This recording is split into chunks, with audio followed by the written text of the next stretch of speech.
Hello everybody, it's Josie here. I'm going to be doing a kind of a single book review on a new release today.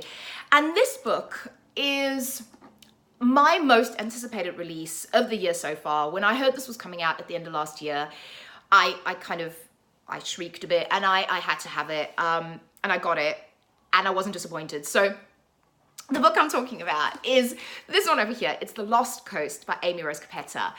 Basically, this book was described to me as queer witches. And for me, that is like the most perfect book.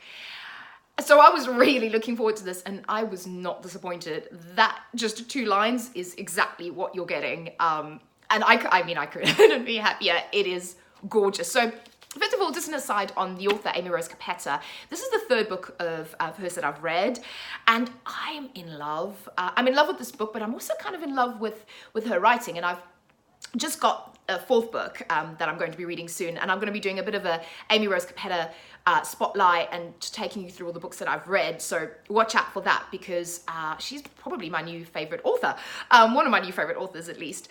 So this book, like I said, I was just dying to read this. So you've got, okay, the synopsis of the book is this. So queer witches. So the synopsis of the book is this. You've got your main character, Dani, who her and her mother have to move. And she kind of, how she does it is she puts her finger on a map and she hits the town of Tempest in California. And her mother and her pack up and they move there. But is it really coincidence or was she called? And the thing is, she was called to this town by the Greys. Now, the Greys are a group of girls. They're still in high school, so this is technically a YA novel.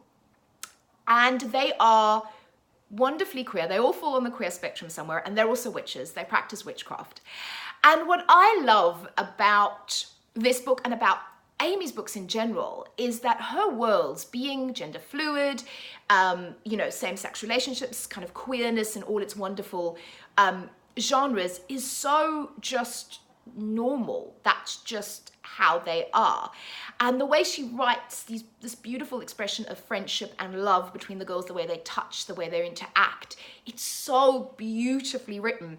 And what I love about it is it's not the kind of the point in the story that's kind of the climax or what the plot hinges on, or being queer is just who they are. It's not what makes the story or what is kind of the plot of the story. So I love that, and I love the fact that these characters are so beautiful and they're so lyrical. And each one of the girls is wonderfully, beautifully written, and they each have their own beautiful characteristics in the way they are, and the way they talk, and the way they express themselves. And what happens is Dani comes and she meets the Greys, but before she actually meets them, one of the first people she meets in town is this boy, and she actually finds him dead. And the Greys have also enlisted her to help her find their friend Imogen, who was one of the Greys, but she's gone missing. So that's kind of the thriller mystery element, sort of the drive of the plot. So throughout the book, you find out what happened to the boy that she met, you find out what's going on with Imogen, what happened to her, and that's gorgeous. But what I love even more is, like I said, is the way that she writes these characters, the way they interact, the friendship, the love, the acceptance between them. And this book is interested in it's written in an interesting way. So each chapter is kind of almost from a different perspective. So it took me, it took me probably about 20 pages to kind of get into it. So you've got you've got chapters that are dedicated to the characters. So Dani, for example, and then you have chapters, I'll see if I can find it, that are basically from the perspective of 2 of the characters. So there you've got Haven and Imogen. I don't know if you can pick that up. But then you've also got the town, or the Redwoods, or like the Greys as a collective. And I just found that really interesting, the way kind of perspectives shift between the different characters, and you even get the town and the trees, they get their own kind of perspective. And each chapter is almost like a little mini story or mini poem, and they're written so her language is so beautiful, but not in an annoying flowery way. It's just written really beautifully. And the kind of the love and acceptance and the bond between these girls really comes across.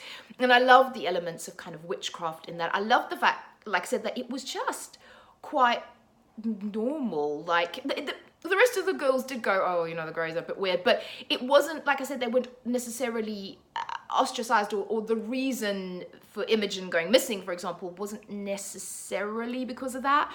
So I love that. I just think this is such a beautiful, beautiful book. This is the book that I've been wanting to read pretty much all of my life.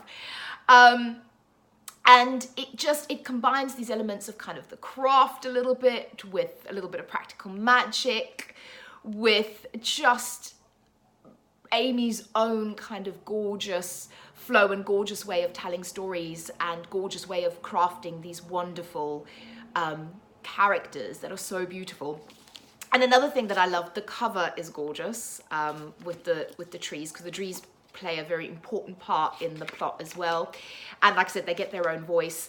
And the other thing that I loved is this kind of dedication in the front where it says, "For the weirdos." You can read that. So one of my favorite lines in the craft is where Nancy's getting off the bus and the bus driver says to the girls, you know, be careful for the weirdos out there. And Nancy goes, "We are the weirdos, mister." And I love that. And it kind of harks back to The Craft being one of my all-time favorite films. And it gives me vibes of that as well. So, you know, if you love all things witchy, if you want to read just a beautiful, written, gorgeous book, if you want gorgeous queer girls that are happy and are secure in who they are and are wonderful friends and love each other, read this book.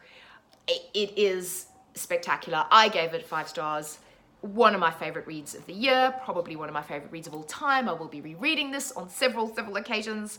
I'm planning a massive rereadathon for myself towards the end of the year, and this one's definitely at the top of that list. So that is my love for this book.